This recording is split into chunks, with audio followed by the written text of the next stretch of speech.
Bonjour tout le monde et bienvenue à le jeudi après-midi juste avant vendredi podcast de lundi matin et je just checking in.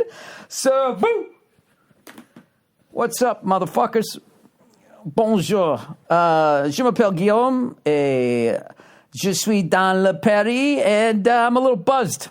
I'm not gonna lie to you. I had a couple de 1664, s'il vous plaît. Oui, monsieur. What the fuck do you say afterwards when they come back? Le même chose. Monsieur, or whatever the fuck. I don't know. The only reason why I'm not completely shit-faced right now is because I have a kid. That's another good reason for becoming a parent. It's not because you want to raise a good person and experience a level of love, amor, that you've never felt before. It's really because you failed in your own attempts at sobriety and you're too much of a loner and you're too antisocial to ever go to AA. That's the time to have l'enfant, to have a kid, a bébé, right? Oui. Ah, ouais. That means yeah. Ah, yeah. Ah, ouais. If you sit there and go, oui, you sound like some dumb tourist, right? You know, what's funny over here is I've been just fucking torturing these people with my French, and I don't give a fuck. When they start speaking English back to me, I don't switch over. I'm going to fucking sit there and search for the word, and you're going to sit there and fucking take it. Like you have the biggest fucking moron ever sitting across from you on the $10,000 pyramid, and the clock's ticking, and you ain't winning. Merde, baby. I fucking love it over here. I love the people. I love the food. I could literally lose the next 20 years of my life staying over here pretending that I'm an intellectual. There's just something about getting shit-faced in a cafe. You just don't feel like, you know, we don't do it right in America. They make you go inside where it's all dark and you got to hunch down and fucking, it takes you like 20 minutes just for your eyes to adjust to see if there's anybody else in there. Right? Person you've been hitting on is a him or a her, a man or a sir. Here comes Pat. Out here, they let you be a drunk in public. You just sit there on the side of the street, right? And you fucking sit there with the sport coat on, a little pocket square, and you if you feel like you're reading. I have not improved myself at all as a human being over here, and I could not be having more fun. I have eaten a fucking baguette every goddamn day. I've gone to no museums. I went to the Notre Dame. I went over there. Finally, we went over there. I go, let's take a fucking picture. And what I love about my wife, mon propre femme, is that she doesn't give a shit about that stuff either. I told you that story when we went to Le Louvre, right? And we did what everybody who doesn't give a fuck about art does. We went in there, and we were like, hey, fuck the other 900 million square feet of art. Where is the Mona Lisa, right? And they told us where it was, and we went in there, and we were like, there it is, a little bit bigger than a stamp. You good? I'm good. Let's get the fuck out of here. And that was it. That's it. We left. À droite, à gauche. I don't know how we got out of there, but I don't remember the exact directions, okay? But we just fucking got out of there. And, you know, when we were coming into town, which I used to know that word, I wish I could have taken a video. If I was ever teaching a class on creativity, okay, first of all, who the fuck would ever have me teach anything? And secondly, where do I get off acting like I'm creative? I'm a curmudgeon. And I'm good at criticizing shit, all right? However, I'm going to criticize this. There was like fucking, I think I already talked about this. We were passing in front of Le Louvre, and there's that stupid fucking glass pyramid that they made that I think a lot of Parisians didn't like. You know, they don't like anything new. Anything new is fucking, you know, I don't know what they call it. Vulgar. That's one of the best insults ever.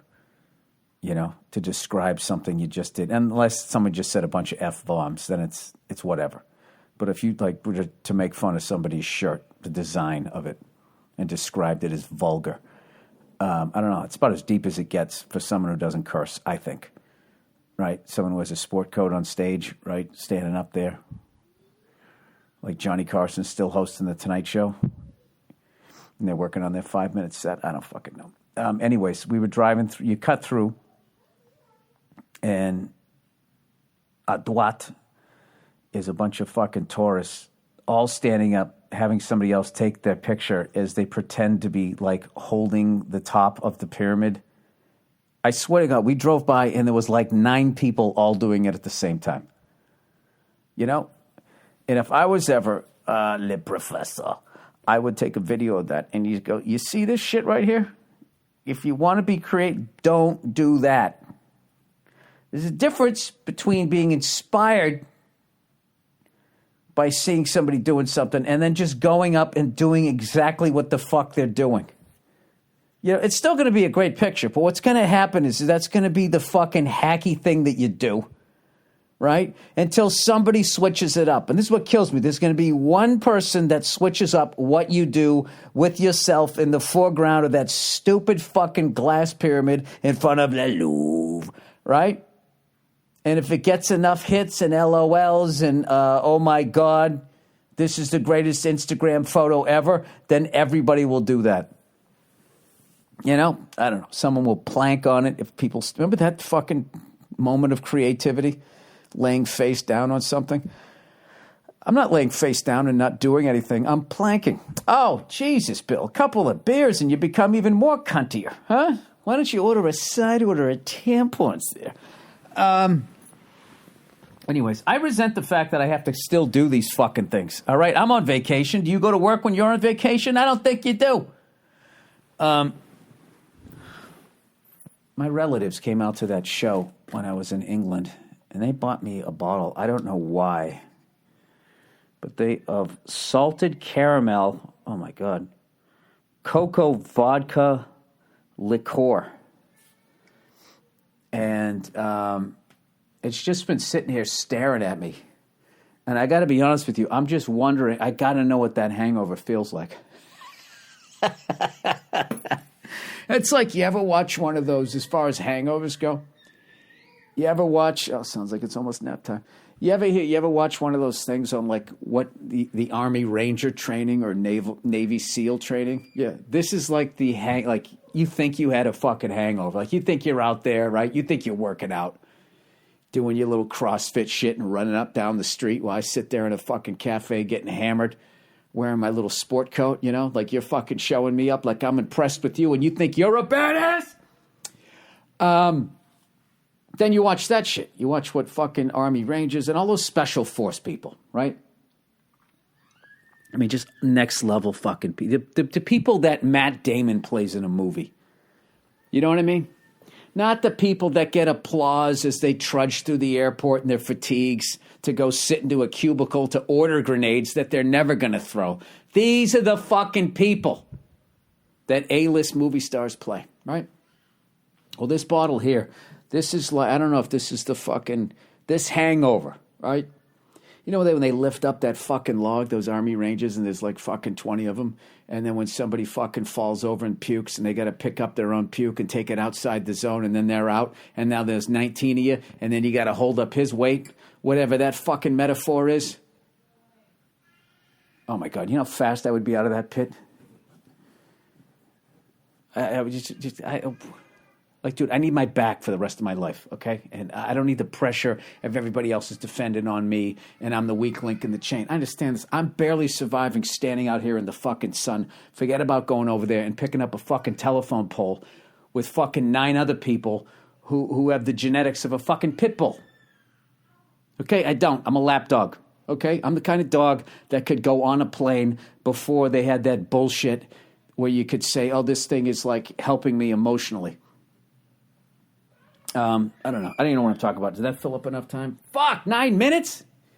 This is like when I'm bombing on stage and I'm like, oh, God, I just got to end this set. I got to do a half hour. It's got to be like 28 minutes, right? 9 minutes. I'm out of fucking material. So anyways, we are staying in the what? I'm not gonna tell you where the fuck we are. There'll be some weirdo somehow will find me. Then I gotta fucking sit there and answer questions about how to start a podcast in Paris. Excusez-moi, Monsieur Guillaume Burr, how you say Olympus LSD? Anyways, plowing ahead. So my condolence to my fellow Americans right now if you're not into baseball, because that's the only game in town, baby. And don't even talk to me about the W and NBA. I know it's much better. The level of play is much better. I understand that. Okay? But that's like, it's very rare. UFC did it. UFC did it. And they went, not only did they start after the big three, really, and then hockey comes along. But you wait till they add Seattle. You wait till they add Seattle and all those fucking rain-drenched lumberjacks, okay, who are tired of all of those fucking ridiculous, hairy fucking muffs up there. Have another thing that they can focus their attention on. You wait till the NHL is going to start nipping at the heels of, I'm going to say baseball. I'm going to go with baseball. All right? They built a bunch of new stadiums. The steroid era is over. And they're just sort of settling into like, this is what we do. You know? If I were the owners in the MLB right now, I would say, all right, we need some sort of synthetic fucking steroid. All right? We'll do it just like the pharmaceutical companies did with heroin. Okay? We'll make a synthetic version of steroids. And we'll just sort of leak it into, sunflower seeds. And then all of a sudden, all the fucking numbers are going to start going up, right? I mean, didn't you like wrestling better when everyone was on roids? I mean, if they would just let them work a 5-day work week, not work them into the ground where they fucking die. I mean, roids are great, aren't they? At this point, don't they have them like like weed? You can have like the what do they call that thing there? The little mister there, the little weed aroma thing you can buy. The fuck do you call that thing? Breathalyzer. No, not a breathalyzer. That's for drinking and driving, Bill. You should have seen what the fucking breathalyzer looked like when I took it at the police station when I got busted for drinking and driving almost 30 fucking years ago. It looked like a bagpipe mixed with a douchebag. It's this giant rubber fucking hose. Come on, blow into it. I was just puffing out my cheeks, trying not to blow into it, because I knew I had a big number. I knew I had a number that even if I had F. Lee fucking Bailey, I wasn't getting out of it. Might have to have a last name like Bush, Kennedy, one of those fucking royalty names. One of those regal fucking names that everybody in England refuses to recognize. That not only are they on par with the royal family, I would dare say that they're a little bit beyond. We're taking callers. By the way, I want to thank the country of Ireland, all right, for coming up with fucking jumpers, all right? This thing has been the shit. Late night in Paris, walking around smoking a cigar, with my stupid fucking Brian Johnson AC/DC hat on. I really look like the old man that I am, and I'm enjoying it, God, I was thinking this morning, laying in bed, not being able to sleep, I was thinking back to some shit when I was a kid, and I was thinking like, oh my God, that's like 45 fucking years ago. 45 years ago was 1973. Now in 1973, if I ran into a 50-year-old guy and he said, I was here 45 years ago, what year would that be, everybody? That would be 1928, according to my couple of beers math. That's how fucking old I am now. Like to a 5-year-old kid right now, 1973 was what 1928 was to me when I was 5 years old. Not that I really contemplated. I used to think the 1950s were the olden days. That's what really fucking kills me. When I was 5 years old, it's like I could have saw Elvis. I think he wasn't even fat yet. Could have gone into Vegas and watched him treat me like a fool. Treat me mean and cruel. Watch him sing that song for the 9,000th time that fucking week out in Vegas, I think the mob killed him. I really do. The colonel probably signed him to some lifetime contract, and then when he just got all fat eating those peanut butter fucking banana sandwiches, they were just like, all right, we got to get rid of this guy. Isn't that what happens in the mob? Does anybody like die of old age? I know you can die of a heart attack. Sitting around eating all that fucking, what was it, linguine? That's the one that's bad for you, right? It's like a fucking butter-based cream sauce. Jesus Christ, just sitting there slurping it up. Having to look at the door every 2 seconds so nobody comes in and whacks you. I've never understood it. Beyond the cars and the pinky rings and the great suits and the fucking hottest women in the fucking town. If you can't sit down and eat a bowl of pasta without staring at the fucking door every 2 seconds, is it really fucking worth it? Maybe it is. I don't know. At some point I should start taking callers rather than just asking fucking questions that float out into the fucking abyss. 15 minutes? That's it? Jesus. I feel like I'm in fucking math class back in high school. Oh, my God. Sine, cosine, tangent. Just fucking flunk me. Is that so hard? Do we really have to go through 180 days of this shit? Can't you tell right from the beginning? You don't do any scouting? They didn't. It was public schools. And you know what? It was all free. It was all free. But not now. Not now, because every fucking kid out there needs a goddamn tablet and 15,000 other fucking things. Okay? And public schools can't afford to do that anymore now, can they? Oh, they could. They could if we weren't fighting fucking 3,500 fucking jerk-offs without uniforms that train on a fucking jungle gym, acting like that's somehow going to overthrow this country. Huh? Despite the fact we've done battle with first world nations and beat their asses. Do you understand that? This is a team that's not even in the fucking league. This is a friendly. We're sitting here acting like this is going to go up against our fucking record. Unbelievable. And meanwhile, these poor fucking kids in America are going to school right now, and we're not even decent enough with their own tax money to provide them tablets that they can go on to ignore their assignments and watch free online porn. That's why I'm actually thinking about sending my kid to public schools, because they can't afford any of that shit, right? And then maybe my kid can go, actually have a childhood before, some other fucking degenerate kid comes up and shows them God knows fucking what on their phone or their tablet or all of that shit. You know what I mean? I know I've talked about this shit before. I know that I've said already on this podcast that I've talked about this shit before. I don't care. This is like, I'm going down memory fucking lane. All right? This is I think this is my first podcast officially, like, past the hangover of turning 50. I am in my 50s. And let me tell you something. When you get in your 50s, you think you know shit. What are you talking about, you fucking little whippersnapper? Okay, I've been around the block for half a fucking century. You know how many times I've been around the sun without even noticing? Somebody actually sent me that as a birthday thing. Congratulations for like your 10,000th trip around the fucking sun or something like that. I think it was like 10,000, right? Isn't that how many times you go around the sun? 50 years? I hope I way over-exaggerated just for that person that knows the answer so they can feel better about themselves. 10,000? I mean, you well, 10,000. You like staring at a pterodactyl. Oh, really?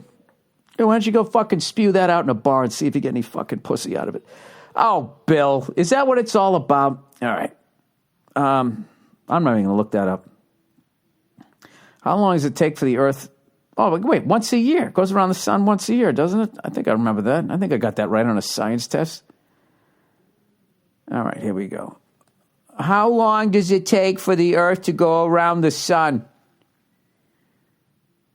I know this fucking thing, right? It takes 24 hours for the thing to spin around, and it takes a year for it to go around. This they won't even answer me. That's how dumb this question was. And immediately goes to this visualization shows how fast you're spinning around Earth's axis. I don't care. If I can't feel it, why do I want to know it? I don't give a shit. Fucking Earth spinning on its axis is like eating iceberg lettuce with nothing on it. You know what I mean? How does that taste? I don't know. Nothing? How the Earth moves. Pluto. This is how dumb this question. The answer's not even here. Oh, and somehow Joe Rogan's on this. this is the thing that nobody really considers. You know as much about... I don't even want to read that. The fucking state I'm in right now. Joe Rogan reads, people. Okay? If that's the podcast you're looking for, I suggest you go to the Joe Rogan Experience. I think the Earth goes around the sun once a year. I'm going to say once a year. I feel like that last family member on Family Feud, you know? Everybody can somehow scrape together 4 smart brothers, sisters, and maybe a random cousin. But when you try to get that 5th person, you know, the drop-off is tremendous. Okay, so what do? You always stick them there, the last fucking one. And they'll just name us a type of dog, you know, and it'll be like fucking a German Shepherd, big number 1. You guys want to play? Yeah. And then they go to the next person, you know, and they fucking throw out a Dalmatian, and then you get all the way down to the 5th guy. Name a type of dog. Just fucking... I can't even think of a dumb answer for a type of dog. That's too easy. How many times does the Earth go around the sun? How long does it take for the Earth to go around the sun? Bill, how long do you think it takes for the Earth to go around the sun? If you get this, you guys will be playing for all the money. If not, the Drinkwater family has a chance to steal. What do you say, Bill? Could you repeat the question? Yeah, no, I can't. I fucking said it 4 times. All right. How long does it take for the Earth to spin around the sun? Richard, please don't kiss me. I'm going to say a year and a half. Right? Which is the dumbest fucking, at least, you know it's a solid fucking year. You know it's a round number. You're not going to say fucking 18 months, right? But then all your other 4 family members, as they're staring daggers at you, have to fucking stand there and start clapping and say, good answer, good answer, good answer. And in the 40 fucking years that show's been on, nobody has ever just stared at another family member and be like, what the fuck did you just say? Or looked at another family member and said, I told you we shouldn't have brought this dumb fuck. That has never happened. Well, you know why, Bill? Because it's a game show. And people are having fun, something you don't know how to do. All right. Hey, you know, I never like what do you call it? Promote a podcast coming up. But I got a podcast coming up on June 28th. The Thursday afternoon, just before Friday, Monday morning podcast. And my guest will be none other than the one and only Dave Elich, one of the great drummers in the world, and also my drum teacher. And he has a new drum instructional website. Awesome fucking all of the shit that he's been showing me and everybody else, everyone from my level all the way up to some of the best drummers in the world. And he's going hard on this thing. And he's going to show you guys all the shit that he's shown me. So he's going to be coming on promoting that, talking drums and all that type of stuff. Just giving you guys a heads up, because I think that whole educational thing is going to be fucking insane. Because I know from firsthand experience working with that guy over the last couple of years, it has been a monumental shift in my playing, and I'm just some fucking comedian that likes playing drums. Having said that, the amount of fucking people that showed me that 8-year-old Asian girl playing Good Times, Bad Times and absolutely destroying.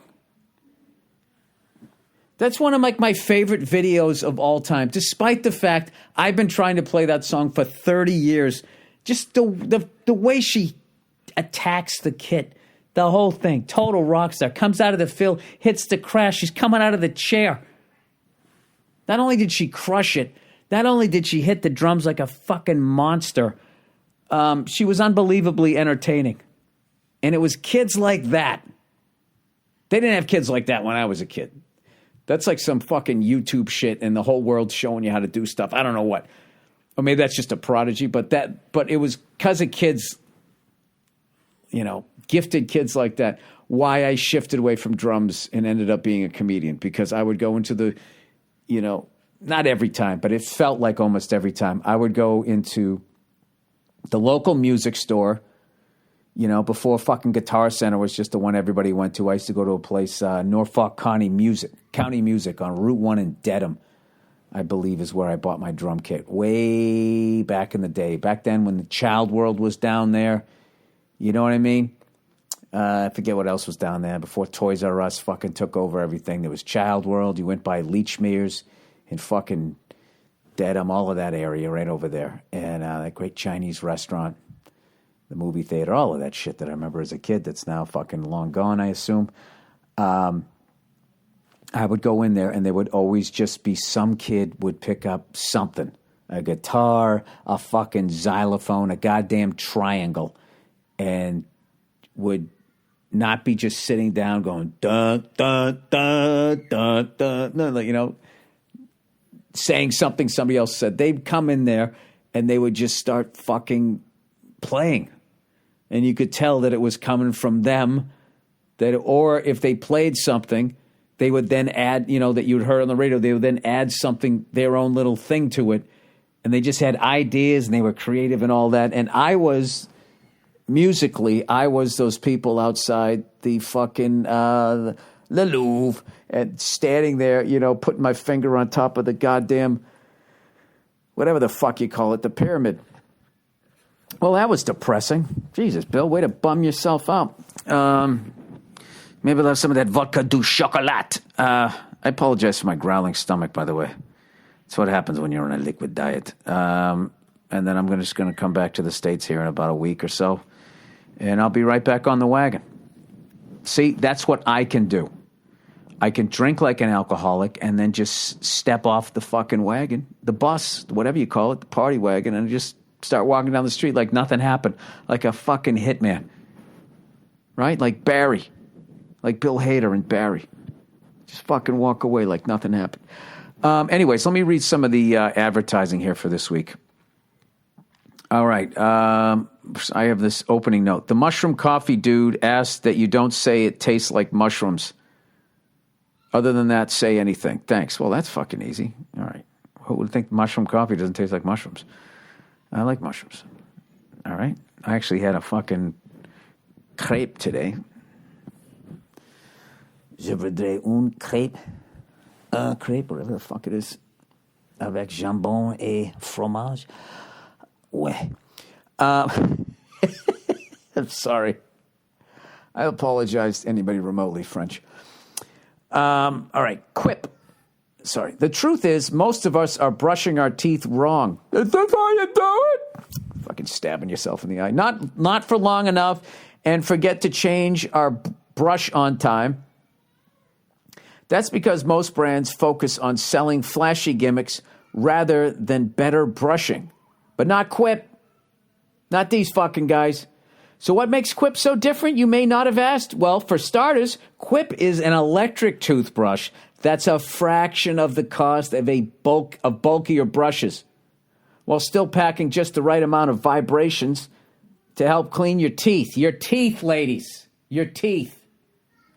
Keep the vibration above your neck there. Quip's built-in timer helps you clean for the dentist-recommended 2 minutes with guiding pulses that remind you when it's time to switch sides. You don't even have to think anymore. Next, Quip's subscription plans are for your health, not just convenience. They deliver new brush heads on a dentist-recommended schedule every 3 months for just $5, including free shipping worldwide, on a dentist-recommended schedule that they paid the dentist probably to say sooner than you needed so they could sell more brush heads. And that's how the world works. And goddamn it, Quip, God bless you for fucking playing the game. Quip also comes with a mount that suctions right to your mirror and unsticks when you break up with that chick to use as a cover for hygienic travel wherever you take your teeth. And finally, everyone loves Quip. Everybody does. Everybody loves it. They were on Oprah's O list.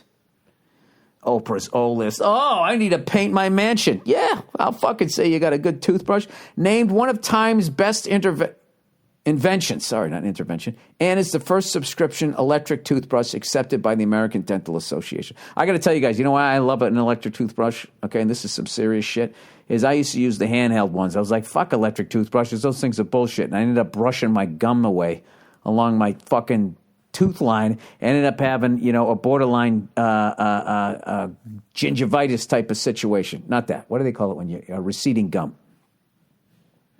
Whatever the fuck you call that. But what's great about these electric toothbrushes is you don't have to move back and forth. You just put it on there. It does all the goddamn work. I stand by this. Despite all the negative shit I said, I stand by this product. Plus, they're backed by a network of over 20,000 dentists and hygienists and hundreds of thousands of happy brushers who use Quip every day. Quip, I hope they do. Animals. Quip starts at just $25. And if you go to getquip.com/Burr right now, you'll get your first refill pack for free with Quip Electric Toothbrush. That's your first refill pack for free at getquip.com. GETQUIP, fucking stomach.com/Burr. Spelled, I just did that. I just spelled it out. All right. 4 Sigmatic mushroom coffee, man. 4 Sigmatic comes from Finland, so you know it's good. The Finns defeated fucking the Russians in World War II. You think they can't make you a cup of coffee? The same country that gave us Santa Claus, Angry Birds, Tuukka Rask, the goaltender for the Boston Bruins, and mushroom coffee. Finnish people consume more coffee per capita than any other country. Almost 3 times more than Americans. All right, you don't got to get all competitive. During World War II, when there was a shortage of coffee, the Finnish boiled mushrooms that grow on trees to make coffee. Mushroom coffee has half the caffeine of regular coffee, but is twice as magical. I don't know why I want to drink this stuff so bad. Easy on the gut, less acidic, and you don't get the jittery feeling you get from regular coffee. It has a very smooth, earthy flavor with some sweet notes in there for people who drink their coffee black. Called adaptogenic. What about for people who like their women black? Will I enjoy the coffee a little more? It gives you extra energy without more caffeine or sugar. Perfect for creativity. Hey, man, let's start a band. Helps when you need to get work done. Think of it as supercharged instant coffee. This sounds like some weed people talk about. Comes in easy to use and carry single-serving packets. Just add water. Perfect for travel and when you're on the go. Costs just $1.50 per cup. Get 15% off your first purchase with code Burr. How much money would that be, everybody? It would be 15 cents on the dollar, 7.5 on the 50 cents. I would say that's 22.5 cents. How the fuck do you do that? Just go to 4sigmaticcoffee.com and try it for yourself. All right, lastly, but not leastly, LegalZoom. It's time for a mid-year check-in. If you're like everyone else, you have a few things left on your to-do list for 2018, and that's why LegalZoom is extending their friends and family discount to everyone right now. That means for a limited time, you get 10% off the things you keep putting off. If you're a small business owner, make your accountant happy by saving on your LLC, DBA, S Corp, and more. You can also save money wrapping up your last will or living trust before you go on summer vacation. LegalZoom's not a law firm, but don't worry. If legal questions are holding you up, their network of independent attorneys can provide advice for your business and your estate plans and more. Accomplish the things you need to get done at LegalZoom.com now and save 10% with LegalZoom's friends and family discount. Just be sure. Who am I doing right now? Oh, who the fuck? That was some talking head. Just be sure to enter promo code Burr in the referral box at checkout. Oh, it's going to drive me nuts. This offer is only available for a limited time, so hurry to LegalZoom.com right now and use promo code Burr for 10% off. LegalZoom, where life meets legal. LegalZoom.com. Who the fuck was I just imitating? One of those talking head fucking people on one of those mindless... Oh, it was one of those mindless fucking YouTube shows. I forget what that show was called. I have no idea. Anyways, people, I think I did it. I think I did 34 minutes. All right. We're going to do something interesting here. Last week, I went to the finals of Roland Garros here in Paris. And for those of you who didn't get to watch it, for those of you who've never been there live, I would like to close this Thursday afternoon, just before Friday, Monday morning podcast, with the sounds of the French Open as done by Monsieur Guillaume Burr. All right, this is a point. All right, and this is the two guys there. I forget who's who at this point. All right, here we go. This is what it sounded like. Serve to point. All right. He.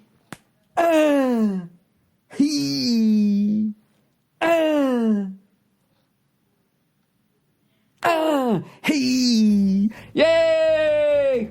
That one that missed was the drop shot that fucked up the other guy.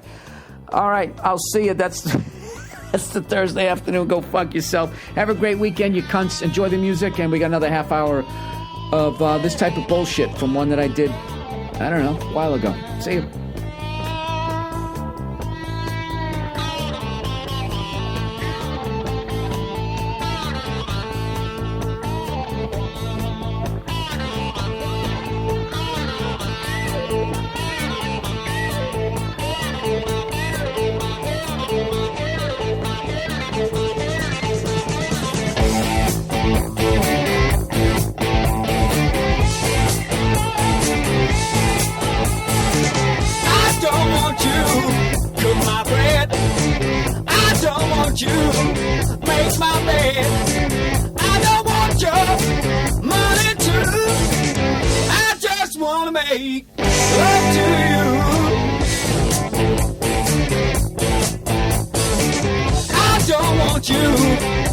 Slave, I don't want you work all day.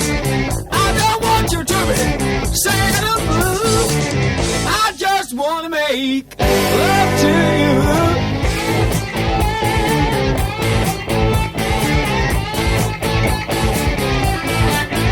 I can tell by the way that you baby talk. I can see by the way that you switch and walk. I can tell by the way that you treat your man that I can love you, baby. It's a crying shame.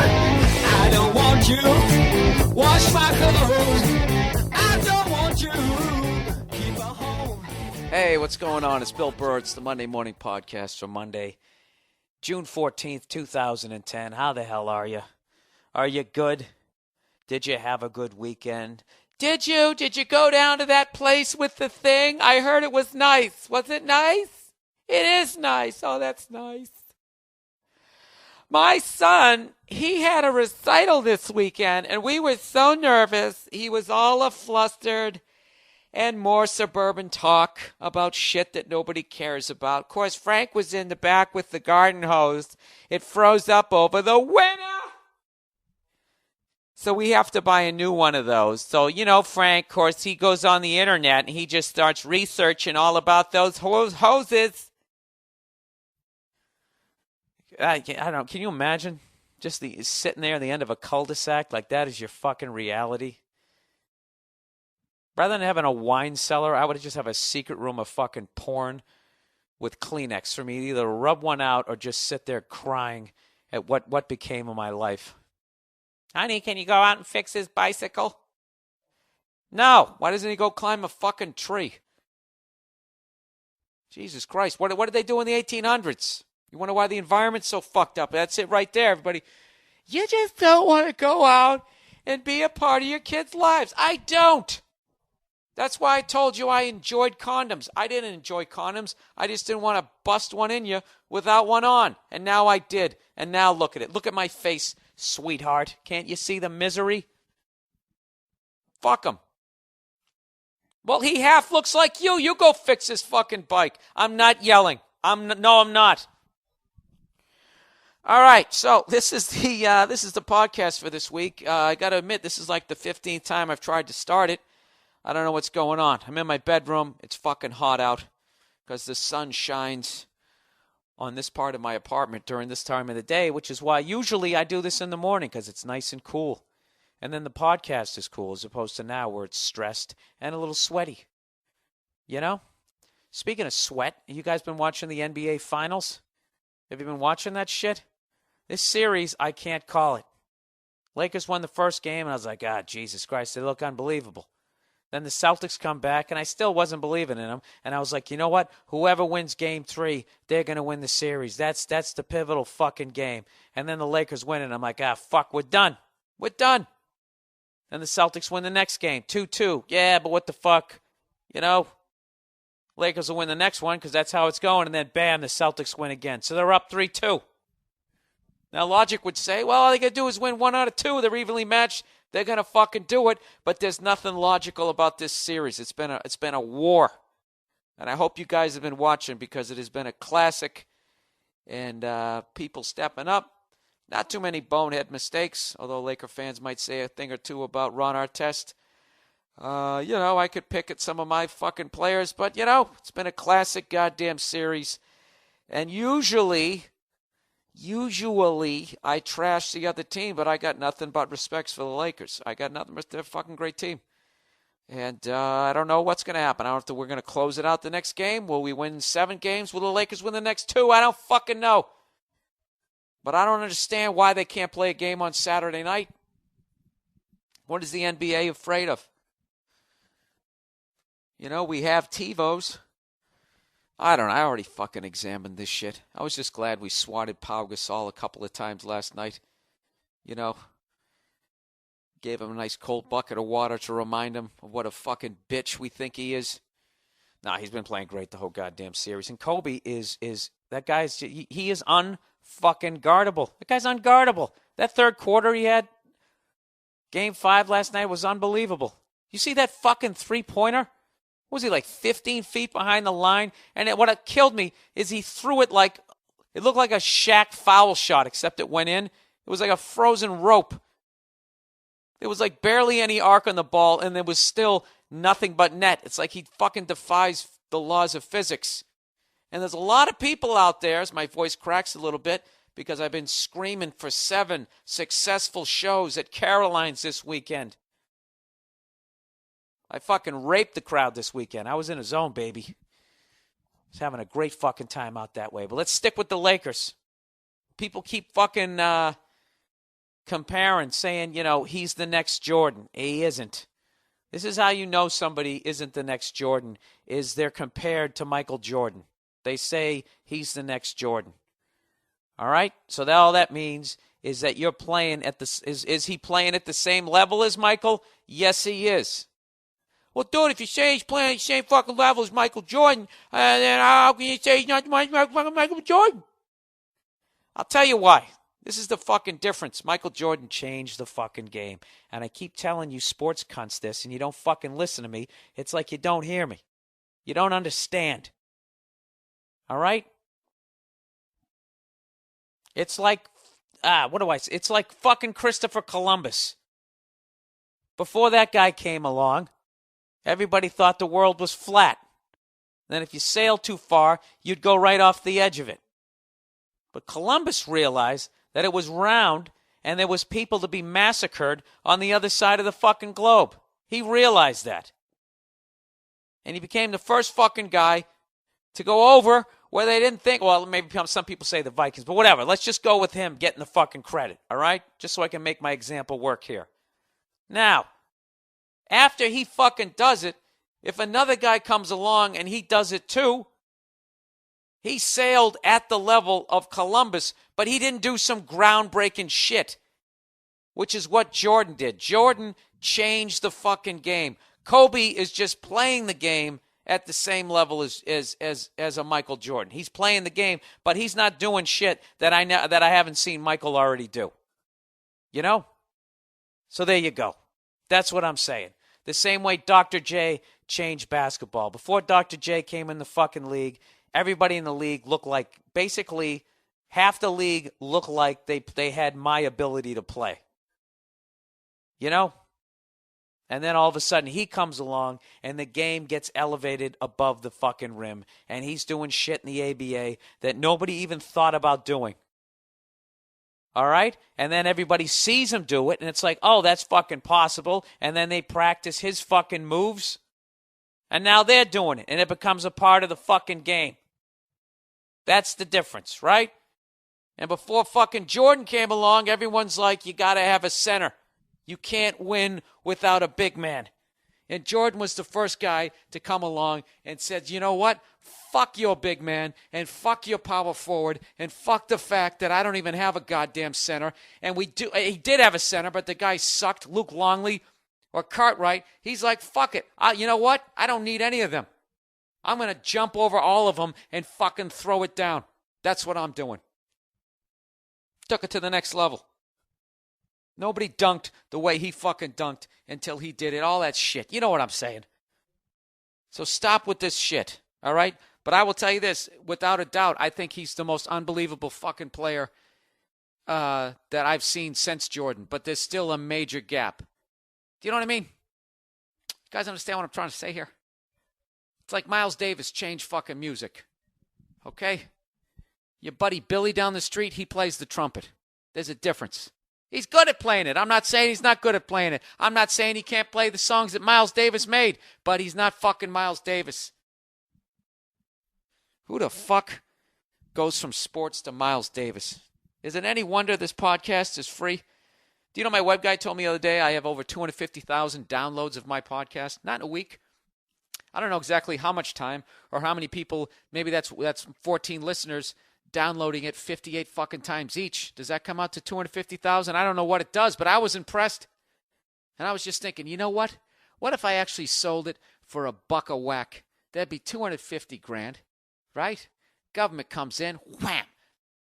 They knock it down to $1.25, right? Or maybe I get to keep $1.40 of it, but I got to fucking throw it on the crap table that is Wall Street. Then they fucking come along. They shake up the economy like an ant farm. Now I'm down to 30 grand. Right there. I still got 30 grand. I can go out and go buy another Prius. See how that works? That's how America works. Speaking of that shit, I was on the plane yesterday, okay, and this fucking dude comes on, with what I described as Game 7 BO.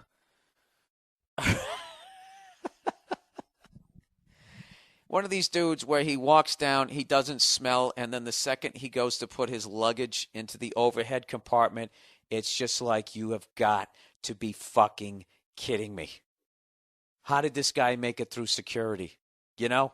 I can't bring water through security, but he can bring this fucking stench onto the plane. Of course, he fucking sits right behind me. You know, and I'm just like, please just keep your fucking arms down. Fortunately, he did, but those guys always get on the cross-country fucking flights. So anyways, there was this adorable woman next to me, and she was from Australia. Had the little fucking accent and all that type of shit. So whatever, long story short, we're taking off from JFK, and one of the runways is shut down, so it's taken for fucking ever, right? A couple people on the plane are in wheelchairs, so that takes more time, you know, your proverbial fat fucks, you know, the whole deal. So we take off like an hour and a half late. Just the whole fucking thing. Then by the time we land, there's no gate, and then we got to sit there and wait to get towed in, and the whole thing's taking forever. And she does this shit where she just goes, is everything in America slow? You know? So I let it slide. And then the plane lands, and we're all trying to see who won, the Celtics or the Lakers, because we all missed the fucking game. Thank God ESPN showed the replay. I caught the second half. And it goes around the plane like wildfire. You know, the Celtics won. And this girl in my row was joking about how much people give this shit. And then this girl makes a comic, something, you know, Americans, fucking blah, blah, blah, blah. And it's just like, you know what?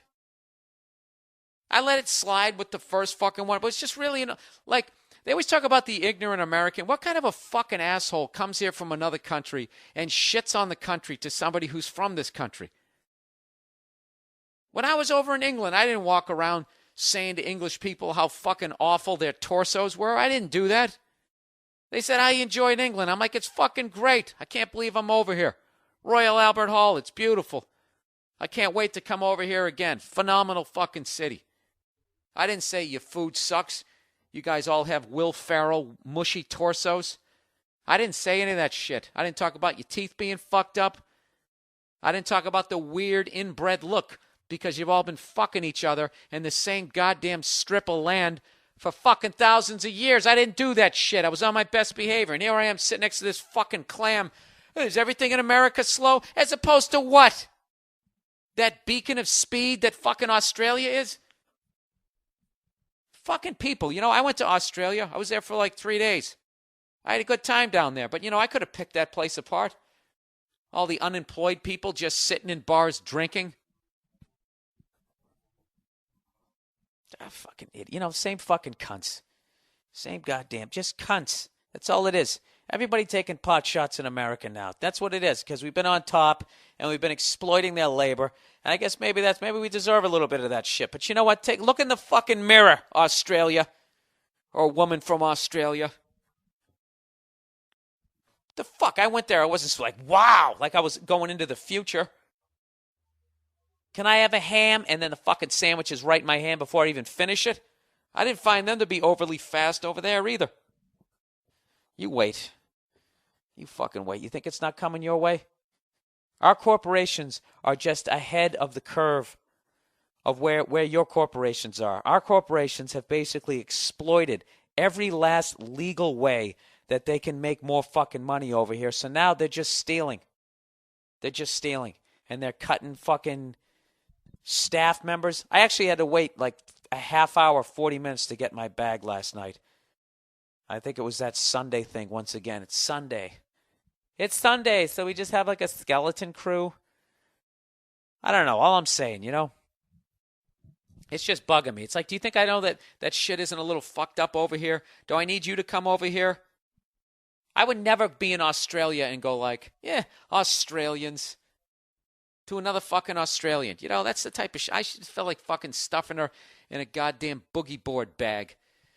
Boogie board bag. Why did I pick that? Because I saw that documentary of that stupid fuck from Australia who's put 200 pounds of fucking weed into her boogie board bag, right? Alliteration for you. And then goes to like Bali. You know, if you even have cold medication, they hang you by your balls in the public square. And she gets life imprisonment. Well, that's what you get, you dumb fuck. That's what you get. That's one of my, you know what, fuck Australia. That's how it works. You see, and that's how it works right there. There's a lot of people in Australia right now maybe listening to this shit going, you know, I would never say that. I would never do that if I went, yeah, well, one of you did. So there you go. Do you think Germany likes to be judged by Hitler alone? They don't. I bet there's a lot of sweethearts over in Germany. Look at all those fucking fat, jolly people during Oktoberfest running around dressed like they're in Hansel and Gretel. You know? Shitting on each other or whatever weird fetishes they're into over there. All right. What? And it just fucking bugs me. Anyways, it was my birthday this weekend. I had a wonderful birthday. I did two sold out shows. That's a lie. The first show was sold out. The second one was like 90% sold out on a Thursday, by the way. And afterwards, I had a slice of cake and a shot of whiskey. And then another shot of whiskey. And I'll tell you right now, if you want a fucking hangover, have a slice of birthday cake with a little bit of Makers, and you're going to be in business. That was wrong, guys. I really fucking abused my body this weekend. I really did. And I blame, you know who I blame? I blame Joe DeRosa. I just blame him. There's just something about him. You know, he comes down. He's got that stupid look on his face. He already has a drink in his fucking hand. And, you know, I don't want to drink with him, but it's like I know he was adopted. It's like, what, am I going to be yet another person who rejects this poor bastard? That's the only reason why I drink. Hang on a second. I got to turn the fan up. This is fucking bullshit. All right. Well, how far are we into it? 16 pathetic minutes into this podcast. This has really been a lackluster podcast, and I want to apologize. And I got to tell you something, guys. I've started this thing like fucking 6 times already, and I don't know. I'm off this week. Look at me. I'm attacking my good friend Joe DeRosa. You know, it's a good friend of mine. Love the guy, respect him. And even though when he sits down, I look at him and he looks like he has wheelchair legs. Next time, if you guys ever go out and you see Joe DeRosa sitting at the back of a club, just look, when he sits down, tell me it looks like his legs work. You know, every time he stands up, you get like that excitement, like you're seeing a miracle happening. No, let me see what I'm doing. I'm attacking Joe. He's not even here to defend himself. Oh, geez, there, Bill. What are you doing? It was my birthday this weekend, and I got a lot of birthday well wishes on my birthday. I want to thank everybody, and then I also got a lot of happy belated birthday, and I really don't enjoy that. All right, if you didn't remember, then fucking man up, and just say, yeah, hey, I forgot your birthday. Sorry about that. You know, I was busy in my own life, or you know, maybe I don't give a fuck about you enough to remember it. Just say that. Say happy belated birthday. I don't like that. That's like Merry Xmas. Taking all the fun out of it. All right? If you forgot my birthday, do you think I actually remember that you didn't fucking say happy birthday to me? I was totally fine with whoever said happy birthday to me on my birthday. And then you got to come the next fucking day. You know, I'm still smiling. I still got frosting on the side of my mouth. I'm having a great goddamn time. And you got to come up to me and wish me a happy belated birthday to remind me that you didn't give a fuck enough to fucking wish me a happy birthday. Right before you said that, I didn't know that you didn't wish me a happy birthday, nor did I give a shit. I actually looked up belated because I didn't know what it meant. I know what belated birthday means. You missed my birthday. Sorry about that. But belated is one of those weird words in the English language that is used, but it's only used then. Do you ever hear belated at any other point during the year? Jesus Christ, look at that fucking belated pizza. Son of a bitch. You don't. This is like a bad 80s bit. What's the deal with the word belated? Belated actually means later in relation to the proper time something should have happened. So like when I finally get like married, will I have a belated wedding? You know, if a woman carries a baby for fucking 10 months, do they have belated giving birth cards? Jesus, I really should be wearing a fucking 80s sports coat right now with the sleeves pulled up. One of those Miami Vice t-shirts underneath it, spiking up what's left of my hair. You know? Coming up on stage to like some sort of rip-off of the Top Gun theme. Good evening, ladies and gentlemen. Welcome to the Funny Bone. I wish I did stand up in the 80s. It just seems so much easier. And you could like literally do coke and go on stage and nobody had a fucking problem with it. You could be absolutely out of your fucking mind. And it was considered okay because it was the 80s. I tell you what, why don't we just actually jump to the some of the segments that I have here. Let's recommend some YouTube videos for the week, okay? And why don't we just settle in that this isn't going to be one of the good podcasts, okay? Why don't we just take the pressure off me and just realize that this isn't going to be one of the good ones? You know, look at the Coen brothers. Every one of their movies good? Are they? I don't fucking know. I just had to pick somebody really successful. I bet they made a bad one. So whatever. This is my fucking bad one. Kind of like, what's his face? That M. Night Shyamalama Ding Dong, right? He made The Sixth Sense. Everybody went crazy. And then he made that movie where the guy takes the nap and the lawnmower runs over him. You know, they can't all be gems, people. Look at AC/DC, my favorite band of all time. They make like 9 good records in a row, and then they make what is it, Blow Up Your Video? They had that bad period. Fly on the Wall. Who Made Who? Blow Up Your Video. Yeah,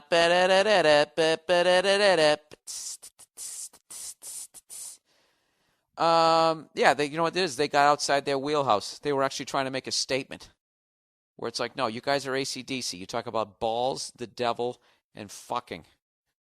Okay? Don't start making social commentary about what's happening to the art of music because it's going to go off the rails, and that's exactly what happened. Do I actually have the nerve to try to drag AC/DC into this tailspin of a podcast? I apologize. What the fuck is wrong with me? Okay, let's recommend some YouTube videos for the week. videos. Oh, you got to see this one. Look up 21-foot rule, less talk, more action. And it's a psycho who he's basically saying, he's talking to gun people. I guess this guy's a knife sword guy. And he's talking about the 21-foot rule, that in the amount of time it's going to take you to pull out a gun, I guess, or whatever, and squeeze off a shot, he's going to close the distance and stab your cardboard torso. So check that out. 21-foot rule. And less talk, more action. And then there's a couple of good parody ones. There's the 121-foot rule, where it's a fat fuck doing the 21-foot rule from 121 feet. And then there's the 21-foot rule lightsaber. And by the way, all of these, if you don't want to search for these videos, if you want them right at your fingertips, if typing is too much of a bother because you're too busy, all you have to do is go to the mmpodcast.com. And all the videos will be up there. And right at the tip of your fingers. You can select them. You can watch them. And that's what you can do. And I could actually come up maybe with something else good to say about the page if I wasn't so fucking off this week. I'm just off, people. All right? We know it, Bill. We know it sucks. Okay? We got it. All right, here's another one to watch. Watch One Crazy Red Sox Fan. And it's basically about a Red Sox fan who goes to a Yankees game and starts serving clam chowder outside the stadium during a Red Sox-Yankees game, but only to Red Sox fans. And if you just want to see what you look like when you're drunk at the game, just watch this video, because it's pretty much equally embarrassing on both sides, the level of fucking morons. Although I have to say, a bunch of Boston chicks show their tits on it. But then again, that's because they're happy. Women don't show their tits when they're mad at you, so I guess none of the Yankee skanks showed their tits on it. But definitely check that shit out. But here's what I should have talked about when I was talking about the Celtics-Lakers. I was talking last week about why do we care so much about sports? You know? Why was I on the plane flying across the country absolutely livid that I wasn't going to be able to watch the game, but part of me was relieved that when I got off the plane, I was just going to hear the results and know one way or the other. You know what I mean? You just get fucking one right to the back of the head rather than sitting there slowly, I don't know, slowly getting something that slowly fucking happens that's funny, right? You know what? Fuck. You know what? I am fucking. If I fucking say one more thing that's not funny on this goddamn podcast, I'm going to fucking erase it 25 minutes in, which would be an unprecedented move. Okay? I bail out of these things like a fucking test pilot. 3 minutes in, 5 minutes in, 6 minutes, even 10 minutes in. I've never been less funny for fucking 25 minutes that I'm going to scrap this goddamn project. This is pathetic. This is like that fucking plane that took off like a helicopter and kept killing people and was so fucked up even Dick Cheney finally said, you know what, fuck it. It's not worth it. But we spent $4 billion. Yeah, but they keep fucking going in the ground like a goddamn lawn dart. That's what's happening this week. Fucking sweating my ass off in my bedroom. That's what I'm going to blame. I'm going to blame the climate. All right. I had a little temper tantrum. Let's talk about sports here. Why we care. This is what, I was asking last week. Why do people give a fuck about sports? Why do you care to this level? Why do you cheer on these guys, half of whom would blow you off if you saw them? You know? Mike Mussina, that fucking douchebag, he doesn't even smile during a game. You think he's going to give you a fucking autograph? Is he even in the league anymore? Why don't you bring up Vita Blue, Bill? There's a nice up-to-date fucking reference. Okay, why we care. This guy has a great theory. Thank God I'm going to be reading somebody else's words. I hope he has something funny to say. All right, first off, I want to say I love the podcast. Not after this one, sweetheart. You're doing God's work. Anyway, I might not be able to explain why all sports fans care about their respective teams, but I thought I'd tell you why I care and see if you or anyone else can relate. There are two main reasons why I not only watch sports, but actually allow events that are usually happening nowhere near me, involving a bunch of people I never have, nor will I ever meet, affect my mood in either a positive or a negative way. First off, is the sheer unpredictability of it. Oh, God, I'm the worst. Okay, so you were surprised when you found out the kid in Sixth Sense was already dead, or when Kevin Spacey started walking straight in the end of The Usual Suspects? Well, neither of those were worth a shit compared to a guy catching a pass with his helmet while being dropped on his fucking head in the last minute of a fucking Super Bowl to keep the winning drive alive. What a great fucking point that is. A great game in a major sport, football, basketball, baseball, and I'll even throw in hockey as a courtesy to me. Oh, thank you, dude. Thank you for actually thinking about me.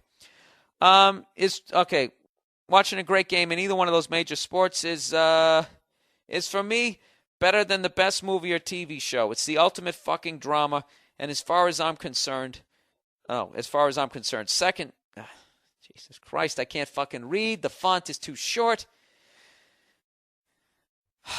Second, following teams and players over time, you can see some inspiring shit. I love how this guy talks. Right when you think he's going to be intelligent, he starts cursing. This sounds like my act. You can see some inspiring shit.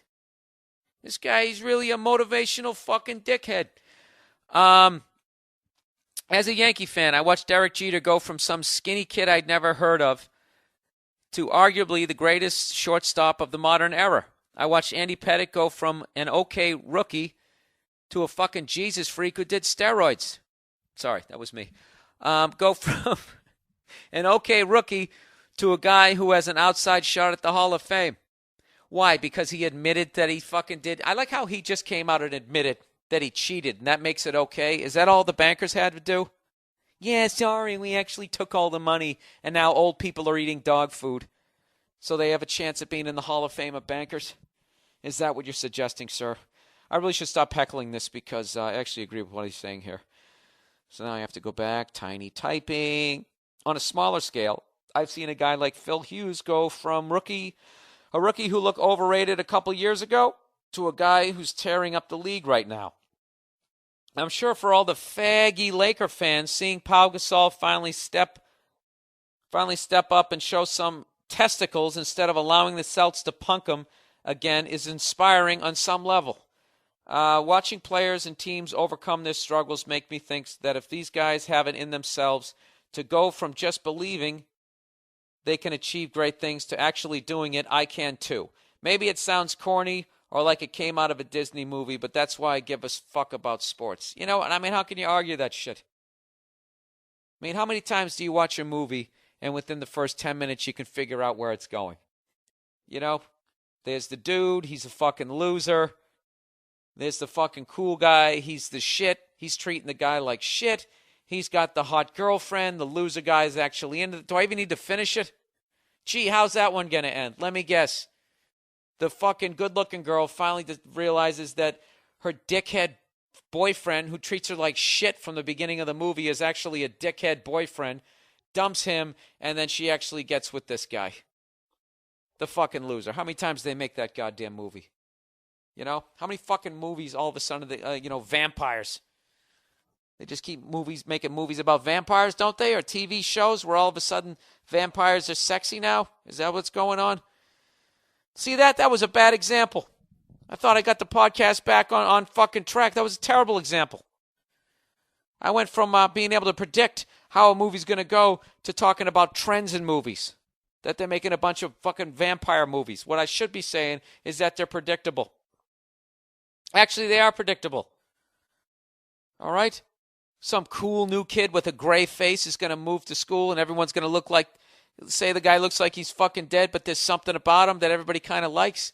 And all the girls' pussies are going to get wet because there's something about his extra long fucking canines. Number 6 and number 11 to all you fucking dental douchebags out there. You know? Then he fucking bites their neck, sucks their blood out, then they become fucking maniacs. But it takes 3 times. And somehow that fucking whore, is actually going to have a regular boyfriend, but she can't resist his gray-faced douchebag with the giant fucking teeth. She's going to bang him one other time. If she bangs him one more time, she's going to become a vampire. And her boyfriend, who should just say, fuck that bitch, if she wants to hang out with that big-tooth junkie cunt, Let her become a vampire. I don't give a fuck. For some reason, he's so pussy-whipped, he's got to go save her. And the only way to save her is to drive a stake through that fucking asshole's heart. And, gee, do you think he's going to do it? Do you think he's somehow going to save her in the end? Now, can you do that with sports? What is predictable in sports other than people are going to get absolutely fucking hammered and that they're going to be out of shape and that they're going to love their team when they're good and they're going to hate them when they're bad? But as far as the outcome of the game, you have no fucking idea. You know? Don't you think right now as a Celtics fan that I want to sit here and I want to start talking shit and say that it's a wrap? And you know what? It's never a wrap. Look at the Bruins. Up 3-0 against the fucking Philadelphia Flyers. Go on and we lose. By the way, congratulations to the Chicago Blackhawks and my condolences to the Flyer fans. And I'm dead serious when I say it. A lot of people think that I fucking hate Philly because of that rant. When in reality, I was, just doing a show and I was trying to piss people off from Philly. All right? That was a great thing to see. But I got to admit, man, that was the worst winning of a championship I think I've ever seen. Just for those of you who don't watch hockey, Patrick Kane in overtime. An overtime goal to win the Stanley Cup. He shoots the puck. And this is really funny because people always who hate hockey to watch it on TV always say they can't see the puck. This fucking guy shot the puck and it went into the net. It was from the side. He was almost parallel with the goal line, and he shot it in, and it disappeared into the side of the net, and no one knew where the puck was except for Patrick Kane, who shot it. So he starts celebrating, running down with his hands in the air, doing the jazz hands, and all his fucking teammates are kind of like, well, Patrick's freaking out. Dead silence in the Spectrum, or wherever the fuck you guys play, the Wachovia Center.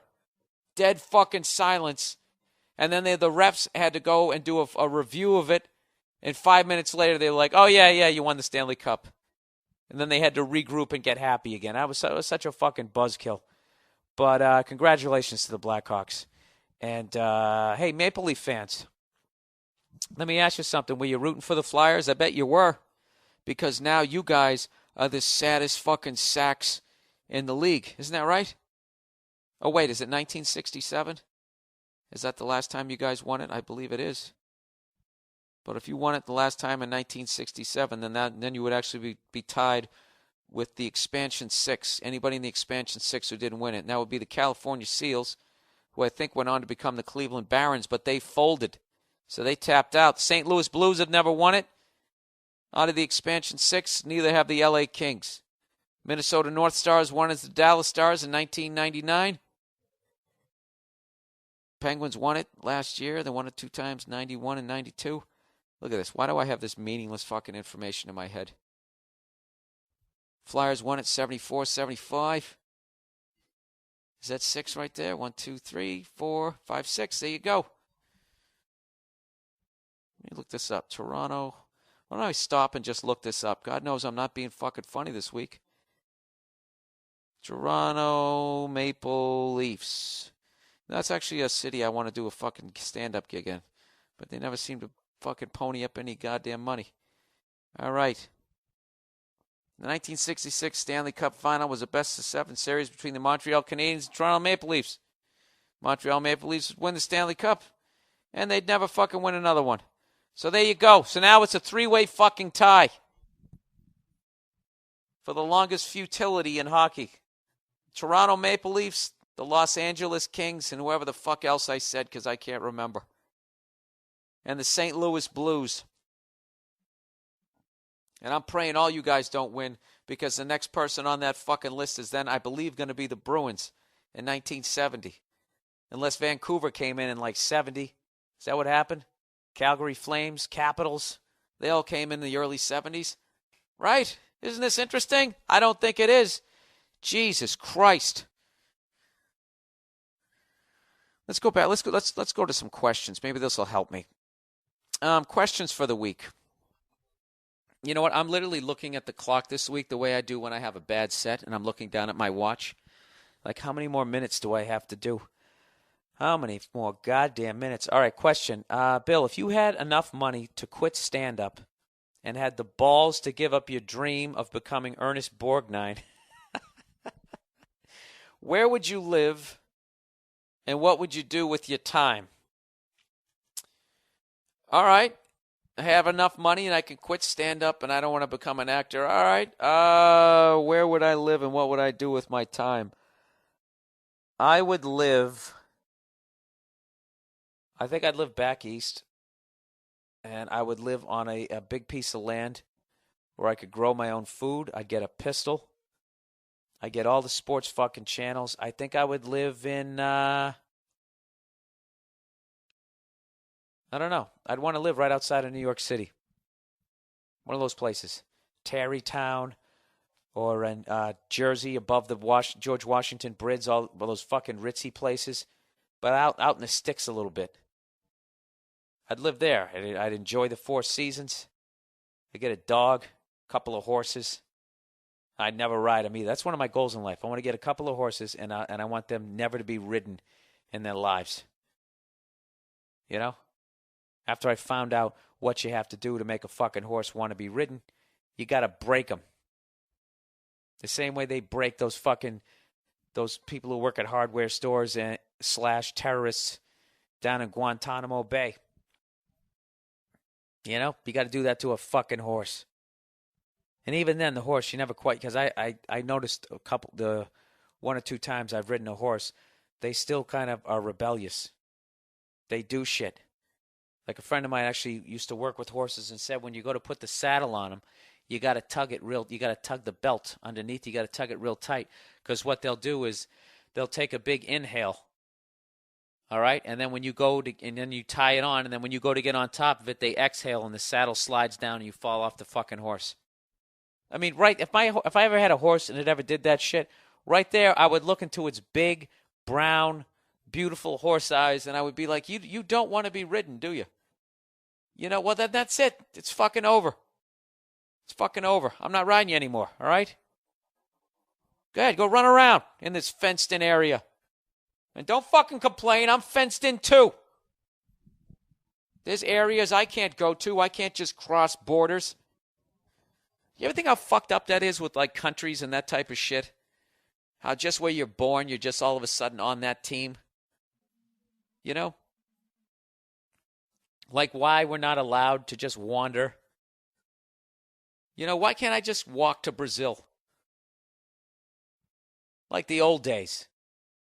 And just fucking go in and wash some dishes at a saloon, make a little bit of money, and then jump on a fucking stagecoach and ride out of town or some bullshit, right? Just fucking head down to Brazil and chill out down there. You can't fucking do it anymore. Got to have all these goddamn identifications, microchips and all this shit. I got to worry about roving bands of fucking guerrilla terrorists. Arrested Abroad. You guys ever see that fucking show? Arrested Abroad makes you like you never want to travel again. I have to tell you, even this last time when I went out of the country and I went to England, Ireland, and Scotland. Not only ridiculously white, not only do they all speak English, but I'm actually have ancestry in all those parts of the country. I still couldn't quite relax until I got back on my own turf. You know? I saw a sparrow. I saw somebody with dirty toes and flip-flops. I was like, America, I'm back. I'm fucking back. Can you do that? No, you can't. Even in like how does that work over in Europe when you know those dirty American college kids all of a sudden decide to get on a fucking like how they become dirty because I want to do it. That you get on a train, you just go around Europe. How does that work? Do you have to show your passport, your papers, please? Do you have to do that?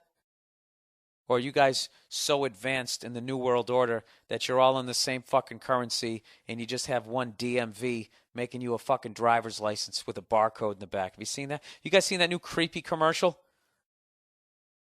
Where I don't even know what the fuck's going on. They have a baby in the middle of it and they have all this electronic shit like examining every inch of the baby. That IBM commercial. The way they're selling microchipping the entire world with become a smarter planet. Become a smarter planet, right? Who's going to argue with that? No one wants to become a dumber planet. Watch those commercials and read between the lines and see what the fuck they're setting you up for. They're already getting you comfortable with all this robotic laser shit looking at your naked little baby. They're going to fucking, just like a goddamn dog, they're going to stick a microchip right in the back, a fucking barcode, right on that soft part of his fucking eye. That's where they're going to, his third eye, soft part of his skull. That's where they're going to bury the microchip, right? I give it one more generation, and the only job that there's going to be as a fucking human being, other than wiping the ass of the Illuminati, is to be the guy who oils the fucking robots. Other than that, the rest of us, we're going down. We're all getting processed. That's my message on this happy, fucking horrific car crash of a fucking podcast. Next question. So that's what I do. I would live back east, and I would like to live on a big piece of property, and I'd like to learn how to grow my own food. Even if I wasn't into that conspiracy theory type of shit, I just there's just something about it. I think you should know how to live off the land.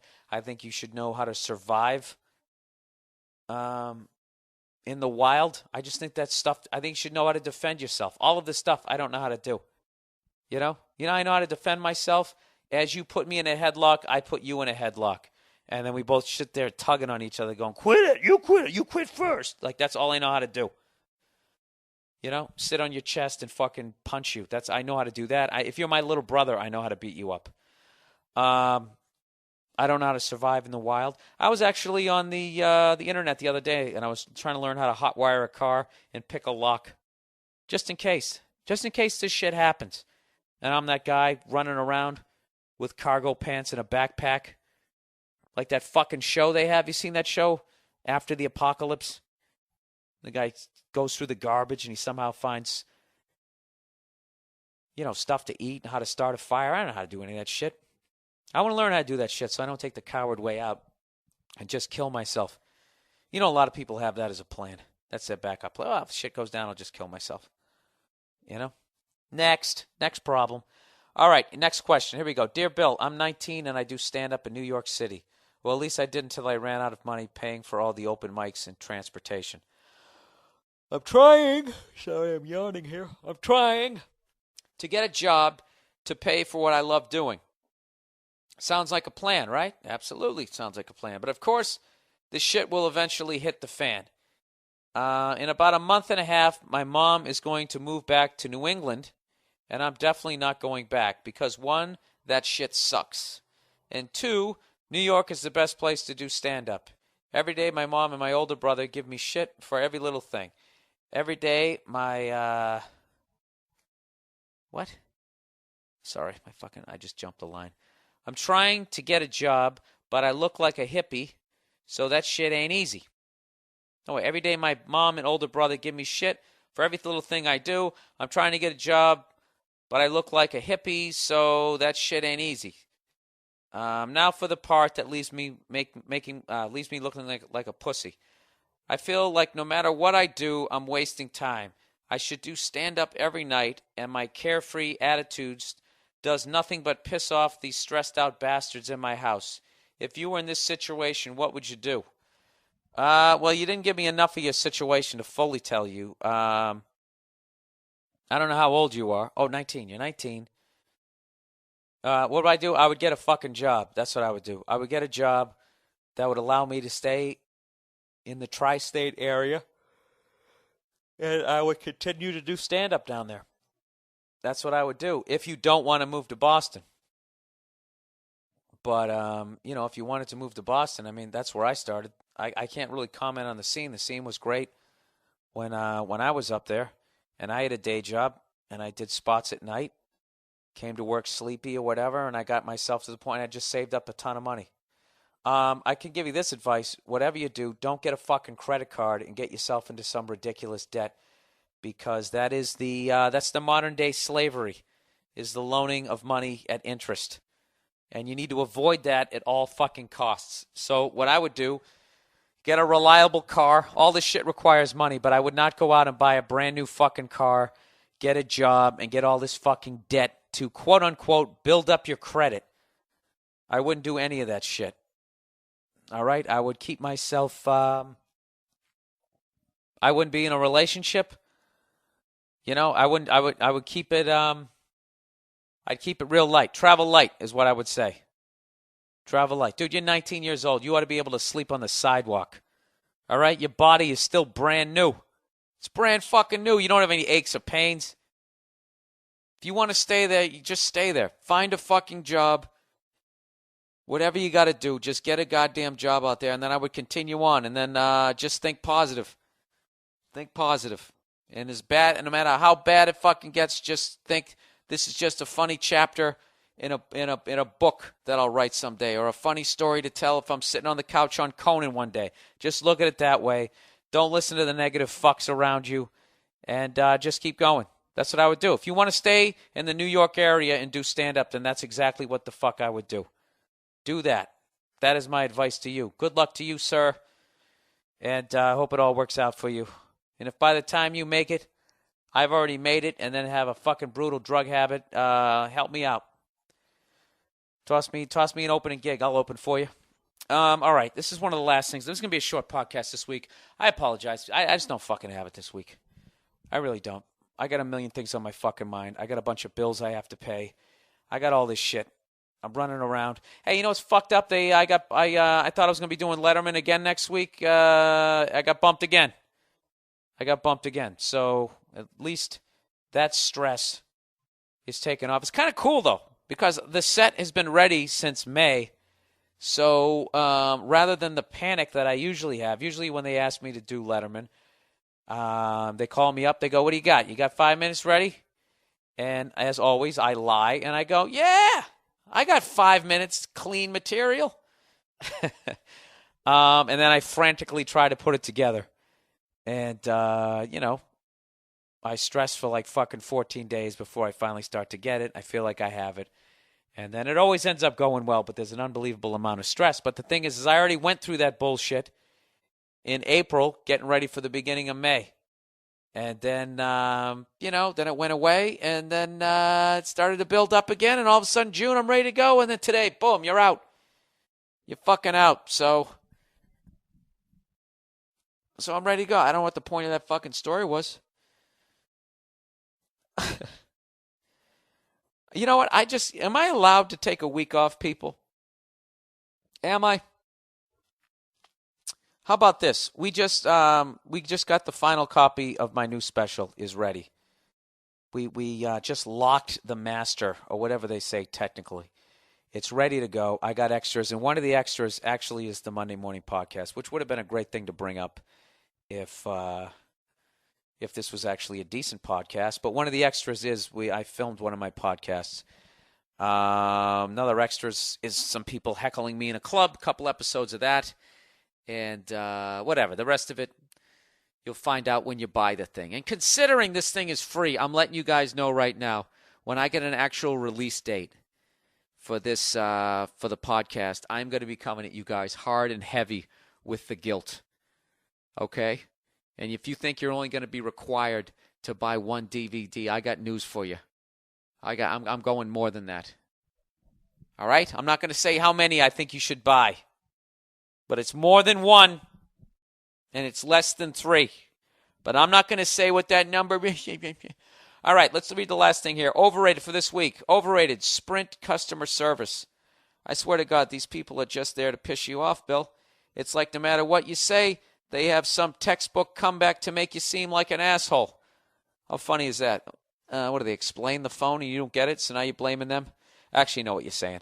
I have been with Sprint for years now, and I'm always bitching to them about their shitty phones. But can you blame me? Either the screen breaks or the fucking thing doesn't charge. Like 2 days ago, I went in yet again to get my phone looked at because when I plugged in the charger, the phone wouldn't charge. So I bring the phone and the charger up into the store, and the douchebag behind the counter says, the charger port in the phone is bad. We will order you a new phone. Come back in 2 days. And it'll be here. It'll be here for you. Keep in mind, they looked at both the phone and the charger. So I say that's fine with me. Ordering a phone takes some time. 2 days, no big deal. 2 days later, I pick up the phone and bring it home to find out the fucking thing doesn't charge. So I'm sitting here thinking, what the fuck? Did they order me a new... What the fuck did they order me a new phone for? So I go back to the Sprint store, and I very calmly explain that the charger was the problem the whole time, like I had said since the beginning. So they go back and fuck around with the thing some more, and this cunt comes back to me and tells me that I was right.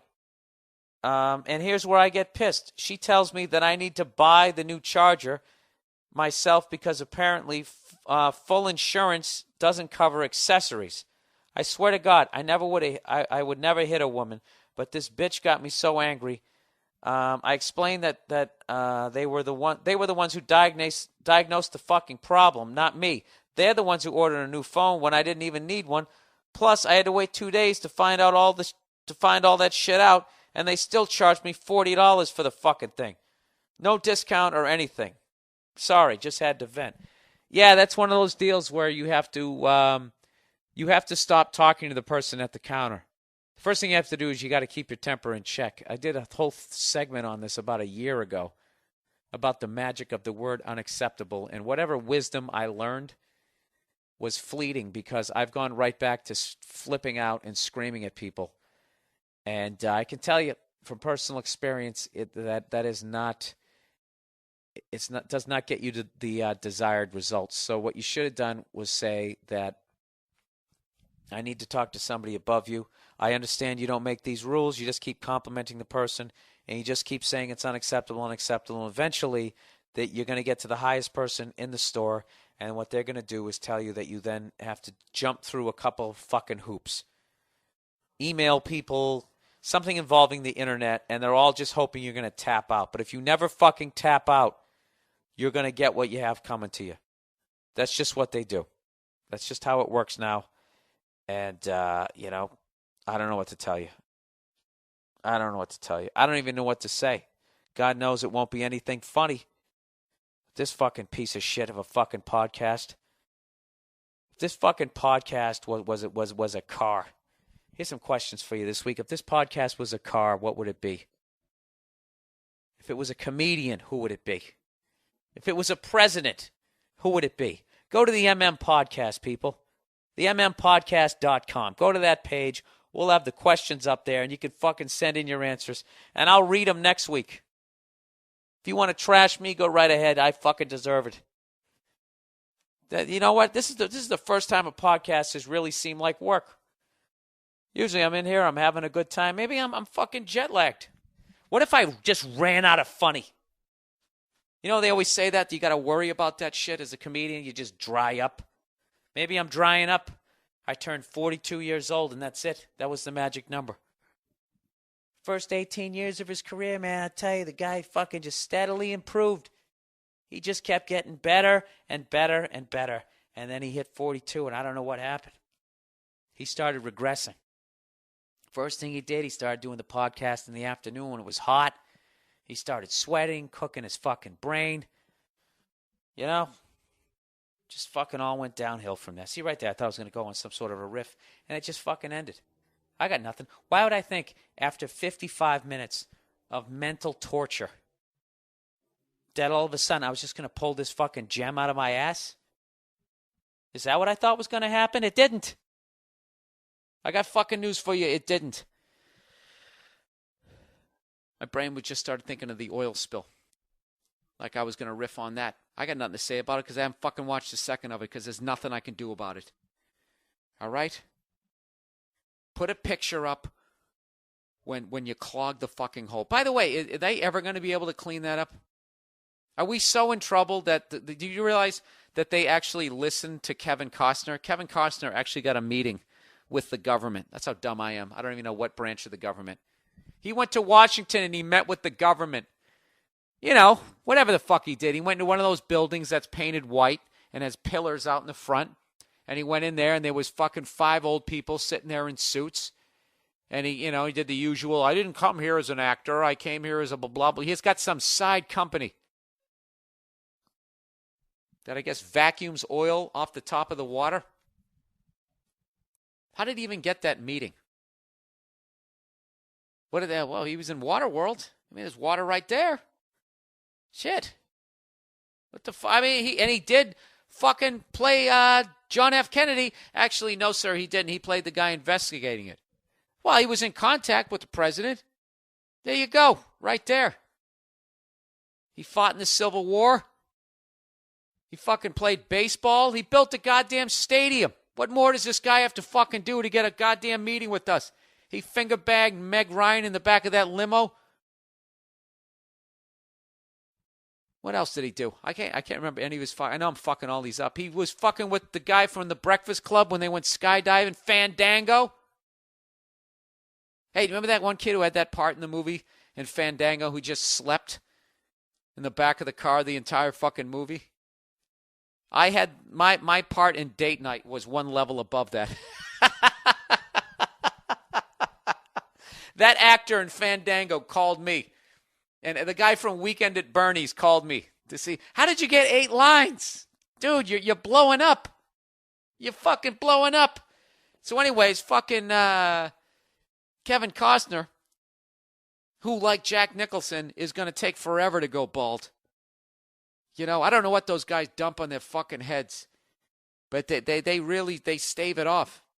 They really stave it off. I, on the other hand, I'm not using any of that shit. I'm just letting it fucking happen. And then what I'm going to do is in 10 years, I figure the fact that they can grow a fucking colon outside of the human body, if they can fucking do that in 10 and then take out the old one and stick the new one in like you just got a new exhaust system, there's no fucking way they're not going to have a cure for this shit in 10 fucking years. I'll just fucking pop a pill and the shit will just start growing back like magic. Like fucking magic. I learned that. I learned that the other day when I was watching one of those shows for, you know, it's not a toupee, it's your actual fucking hair, right? And they got that 50-year-old guy running his hands through his Jay Leno head of hair now, and he's going, you know, I wish I did this 10 years ago. And it's like, dude, no, you don't. No, you don't. If you go back and look at what hair plugs looked like 10 years ago, sir, you're going to say, I'm really glad I waited. It's like people who are going to get their tattoos removed. And then they just have that permanent Indian sunburn because they fuck it up because it's new. Just wait a few years. Wait a few years. It's all going to be great. If that's my advice for you. If you can wait. I had a buddy of mine who did crystal meth and a bunch of fucked up drugs, and he dried out his joints and had to get like hip replacement surgery at like 36. And he's needed it for like 6 years, and the doctor says, just wait, just wait, just wait. Because when I was younger, if you got hip replacement surgery, you were fucked. Unless you got it at like 60 or 70, because it only lasted for like 10 years. And people used to die in their 60s. John Wayne, all of them. Fucking rump roast hanging out of the fucking your anus. He just collapsed one day. It was just rump roast and Geritol pills, undigested Geritol pills. That's all you just died of that. And everybody dropped in their fucking 60s. But whatever. What I'm trying to say is your hip only lasted for 10 years, and then you were in a wheelchair. Like, what's his face? Earl Campbell. Earl Campbell now is in a wheelchair. But my buddy has needed it for like 5, 6, 7 years. And 5, 6, 7 years ago, the doctor said, I'm stuttering again, said that he needed this hip replacement surgery, and he just told him if he can wait, if he could deal with the pain, that the advancements that they were having, he would be so much better. And he waited, and I hadn't seen the guy in a minute. One of those friends, we showed up, he went to a fucking hockey game or something, and he had handicapped plates, and I couldn't understand why. And he was walking normally. He said, I had hip replacement surgery. And I was like, when? He said, like 6 months ago. And he's fucking walking around all normal. I'm like, get the fuck out of here. He goes, yeah. And he explained the whole thing, how now they used to like just cut your whole leg open, almost from like hip down to your knee, and just remove your entire hip and like, I don't know, like half your fucking femur. Now I don't know what they do. I don't know what they do, but it's working, people. Is this interesting? Me explaining fucking hip surgery? I don't even know what I'm talking about. Maybe that would work with the oil spill. You know what the big deal is I like how Kevin Costner actually has a side business. That's so fucking smart. Because if you listen to this fucking podcast, shouldn't I really have a side business? Shouldn't I have something to fall back on? Fuck, that's it. All right, go fuck yourselves. I'm sorry. Go have a good week. Don't judge me. I'll be back next week. Okay? Eminem had a couple of bad albums. I heard his new one's fucking unbelievable. All right, see ya.